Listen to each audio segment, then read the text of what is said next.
प्रिय विद्यार्थियों, आप सभी का स्वागत है आपके अपने यूट्यूब चैनल जी के लूणा स्टडी पर। आज हम करने वाले हैं मैथ के अंदर दो संख्याओं का वर्ग निकालना। मैथ के अंदर, रीजनिंग के अंदर, ऑल कॉम्पिटिटिव एग्जाम्स के लिए बहुत महत्वपूर्ण है यह ट्रिक, क्योंकि जहाँ पर मैथ आती है वहाँ पर अगर बहुत बड़ी संख्या का वर्ग करना अगर आ जाए तो उसमें हम जब गुणा करते हैं, यानी कि छिंत्र का हम वर्ग निकालते हैं, उनको आपस में गुणा करते हैं तो बहुत टाइम लग जाता है। इसको बहुत ही आसान तरीके से, शॉर्ट तरीके से हम ट्रिक से हल करने वाले हैं। मात्र 20 सेकंड में आप हल कर पाओगे अगर प्रैक्टिस करेंगे तो चलिए फिर स्टार्ट करते हैं इस ट्रिक को कि 58 का अगर हमें वर्ग निकालना है, 58 का हमें वर्ग निकालना है तो क्या करेंगे, 58 का वर्ग निकालना है तो 58 को 58 से गुणा करेंगे। लेकिन नहीं, आसान तरीके से हम अगर प्रैक्टिस करेंगे तो इस शॉर्ट ट्रिक से बिना पेन चलाए ही मात्र 20 सेकंड में हल कर पाएंगे। तो यहाँ पर 58 है, 58 में इकाई का अंक क्या होता है, इकाई का अंक है वो 8 है, तो 8 को वर्ग कर देना है, 8 का वर्ग कर देना है, 8 का स्क्वायर करेंगे तो हमारे पास 64 आएगा।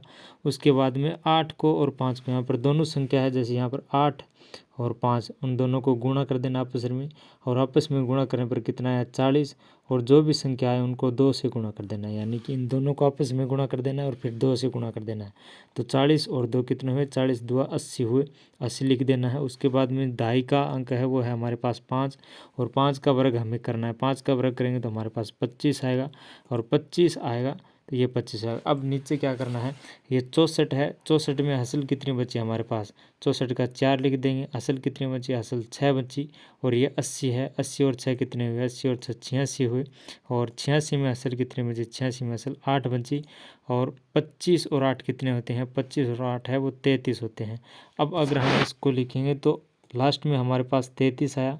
उसके बाद में जो ये 8 है ये तो असल है, बचा कितना, केवल 6 बचा, 6, और उसके बाद में 6 ये असल है, और बचा कितना, 4 बचा, ये 4 बचा, यानी कि 3364 है वो हमारा इसका हल हो गया। इसको आप एक बार यहाँ से देखिए फिर से, जैसे हमारे पास 58 है, 58 का हमें स्क्वायर करना है, 58 का स्क्वायर करना है तो इसमें इकाई का अंक क्या है 8 है, और 8 का अगर हम स्क्वायर करेंगे तो कितना होगा 64 होगा। 64 में असल कितनी बची, असल हमारे पास 6 बची, और 4 है वो हम ऐसा का ऐसा लिख देंगे। असल कितनी बची, असल 6 बची है।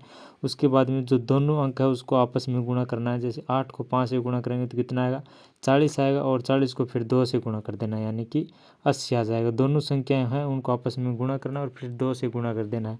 उसके बाद में दाई का अंक कितना है, दाई का अंक हमारे पास 5 है, यानी कि 5 का स्क्वायर कितना होता है, 5 का स्क्वायर 25 होता है। तो अब यहाँ पर हमारे पास 80 आया, और असल कितनी बची, असल बची हमारे पास 6, तो 86 हो गया। और अब 86 में असल कितनी बची, असल बची हमारे पास 8, और ये 6 का 6 बच गया, और असल पाई बचे हमारे पास 8। 25 में 8 जोड़ देंगे, 25 में 8 जोड़ देंगे तो हमारे पास 33 आ जाएगा। अब इसको लिखेंगे तो 33 6 4। उम्मीद करता हूँ कि समझ में आ गया होगा। अगर नहीं समझ में आ गया तो एक उदाहरण और देखिए, जैसे हमारे पास छिंत्र है, छिंत्र का वर्ग हमें करना है, तो छिंत्र का वर्ग करेंगे तो सबसे पहले 6, यानी इकाई का अंक है, इसका वर्ग करेंगे हम। 6 का स्क्वायर कितना होता है, 6 का 36 होता है, 6 का 36 होता है। 36 में हसल कितनी बची, 36 में हसल है वो 3 बच गई, और जो 6 है वो हम इसका ऐसा का ऐसा लिख देंगे। उसके बाद में 6 को 7 से गुणा करना है, तो 6 को 7 से गुणा किया तो कितना आया 42 आया, 42 6 7 42, 42 को 2 से गुणा कर देंगे तो कितना हो जाएगा 84, और 84 में ये जो हमारे पास 3 असल बची इसको जोड़ देंगे कितना हो जाएगा 84, और 3 है वो 87 हो जाएगा।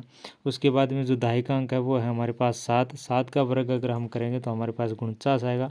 49 में और जो असल बची थी वो कितनी थी, वो 8 थी, 49 में 8 अगर हम जोड़ेंगे, 49 और 8, 49 और 8 कितने होते हैं, 49 और 8 है वो 57 होते हैं। अब अगर हम इसे लिखेंगे तो सबसे पहले लास्ट वाला 57, क्योंकि लास्ट वाले में तो पूर्ण संख्या है वो पूर्ण हो जाएंगी, इसके लिए कोई असल नहीं बचेगी, तो 57, उसके बाद में 7, और उसके बाद में 6, यानी कि 5700 छिंत्र है वो इसका उत्तर आ गया है।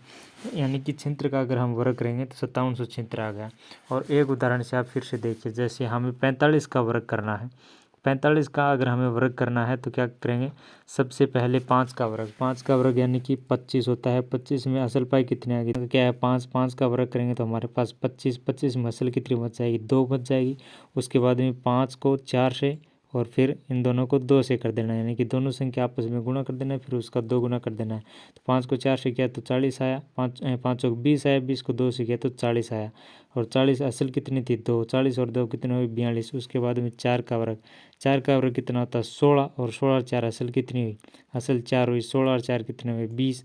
अब इसको लिख देना है तो 20, उसके बाद में 2, उसके बाद में 25, यानी कि अगर हम 45 को 45 से गुणा करें तो हमारे पास आता है 2025। 5 को 5 से किया 25, असल पाई बच्चे हमारे पास 2, और 5 को 20 4 से किया तो 5 को 20 और 2 22 कितने हुए 22, 20 और 2 22, और फिर 5 को 4 से करेंगे तो 0, और 4 चौक 16 और 2 18। अब इनको अगर हम जोड़ेंगे तो 5 2 0 2, 2025 यानी कि एकदम सही राइट आंसर आता है।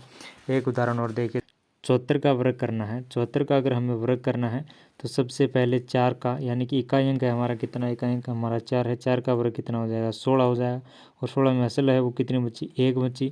उसके बाद में 7 को 4 से कर देना है, 7 को 4 से करेंगे तो कितना आया 7 चौक 28 आएगा, 28 को फिर 2 से कर देना है, कितना हुआ 56, 56 और एक असल पाई कितनी हुई 57, 57 का 57 लिख देना। इसमें असल हमारे पास 5 बच गई, 7 है वो 7 लिख देंगे।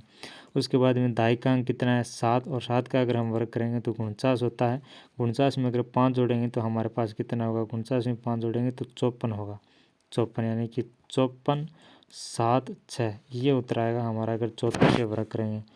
74 गुणा 74 अगर हम कर देखें तो 4 चौक 16, असल पाई बची 1, 7 चौक 28 और 1 29। उसके बाद में 7 चौक 28 असल 2, और 7 7 49, 49 2 51, यानी कि 6 7 और 4 5, यानी कि 54 76, ये हमारा उत्तर आया 54 76। एक उदाहरण और ले अगर हम, जैसे हम 87 का वर्ग करें, ये है हमारे पास 87, इनका वर्ग करें, इसमें इकाई अंक क्या है हमारे पास, इकाई अंक है वो है 7, 7 का वर्ग करेंगे तो 49, 49 में असल बच जाएंगे हमारे पास 4, और 9 का 9 लिख देंगे। उसके बाद में इन दोनों को आपस में गुणा करेंगे, आपस में गुणा करेंगे तो 8 7 56 होता है। उसके बाद में इन दोनों को 2 से गुणा कर देंगे, तो 56 को 2 से गुणा किया तो हमारे पास आया 112, और 112 में हमने कितने जोड़ दिए 4 असल वाले, तो कितने हुए 116, और इसमें अब असल बच गई हमारे पास 11, 11 असल बच गई, और 6 है उसको है जैसे का जैसे लिख देंगे। अब 8 है, 8 का हमारे पास वर्ग किया तो 64 आया। 64 में अगर हमने 11 जोड़े, 64 में 11 जोड़े तो हमारे पास कितने आए 75 आए। अब हम अगर उत्तर देखेंगे तो इसका होगा 75 6 9, यानी कि 7569 उत्तर आता है अगर हम 87 का वर्ग करते हैं। 87 का वर्ग एक बार कर देख लेते हैं हम, 87 गुणा 87, यह आएगा हमारे पास 7 7 49, यानी कि 9, असल बच गई 4 8 7 56, 56 और 4 कितने हुए 60। अब 8 7 56 असल पे बच गई हमारे पास 5, 8 8 64, 64 और 5 कितने हुए 64 और 5 हुए हमारे पास 69, 69 लिख देंगे 9 6 5 7, यानी कि 75 गुणितर 7569 एकदम सही आंसर आ रहा है। इस प्रकार दोस्तों आप किसी भी संख्या का आसानी से ट्रिक से ये वर्ग है वो कर सकते हैं बहुत कम समय में। अगर आप इसकी 10 या 12 एग्जाम्पल्स की अगर आप प्रैक्टिस करते हैं तो आपको फिर पेन उठाने की ज़रूरत नहीं है, आप सीधे ही कर पाएंगे, माइंड में ही है वो आप कर पाएंगे बिना पेन उठाए। जैसे इकाई का अंक जैसे 7 है तो 7 का 49 हुआ, इसमें असल बची है ये 4 बची, और 8 7 का 56 किया, 56 का दुगुना 112 हुआ, 112 में 4 जोड़ा 116 हुआ। उसके बाद में जो दाई का अंक है वो 8 है, 8 का 64, 64 और 11 हमारे पास 75 हुए, और उसमें असल पाई 11 बची तो 6 बचा, उसमें 9 बचा, यानी कि 75 75 गुणितर। इस प्रकार आप बिना पेन उठाए है वो हल कर पाएंगे। तो उम्मीद करता हूँ आपको ये वीडियो अच्छा लगा होगा, अगर अच्छा लगा तो लाइक करना, चैनल को सब्सक्राइब करना। Thank you for watching video, thank you.